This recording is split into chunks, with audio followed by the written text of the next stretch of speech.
BJP চৰকাৰৰ যিজন গৃহমন্ত্ৰী তেখেতে পবিত্ৰ সদন মজিয়াত ভাৰতবৰ্ষৰ সংবিধান প্ৰণেতা আমাৰ সকলোৱে পূজনীয় বাবা চাহেব ভীমৰাও ডাঙৰীয়াক অপমানসূচক মন্তব্য কৰিছে। তাৰ বাবে আমি কংগ্ৰেছ দলে আজি প্ৰতিবাদ কৰিছোঁ। কিন্তু অতিকৈ লজ্জিত কথা যে পুলিচ প্ৰশাসনে আমি শান্তিপূৰ্ণভাৱে সমদল কৰি থকাৰ পিছতো তেওঁলোকে বাবা চাহেব ভীমৰাও যিটো অপমান প্ৰতিবাদ আমি সেই প্ৰতিবাদ কৰিবলৈ দিয়া নাই।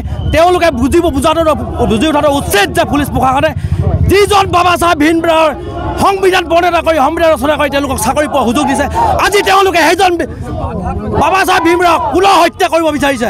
পুলিচ প্ৰশাসন মুৰ্দাবাদ! পুলিচ প্ৰশাসন মুৰ্দাবাদ!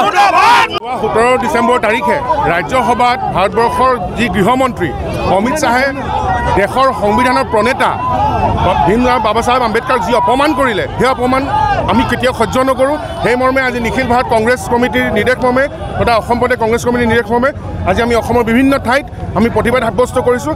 আজি কেৱল মাত্ৰ শান্তিপূৰ্ণ আমাৰ সমদল আছিল, স্মাৰক পত্ৰ প্ৰদান কৰিলোহেঁতেন, কিন্তু এই হিমন্ত বিশ্ব শৰ্মাৰ অধীনস্থ যি আৰক্ষী যি বৰ্বৰ ব্যৱহাৰ আমাৰ লগত কৰিছে, কিন্তু এই আৰক্ষীয়ে কিন্তু তিনিচুকীয়া জিলাৰ দামিনী পৰ্যায়ত যেতিয়া হত্যা ৰেপ কৰা হৈছিল এই অসম পুলিচ তেতিয়া নাছিল, কিন্তু আজি শান্তি সমদলত তেখেতসকলে আমাক বাধা আৰোপ কৰিছে। আমি ধিক্কাৰ জনাইছোঁ, নিন্দা জনাইছোঁ।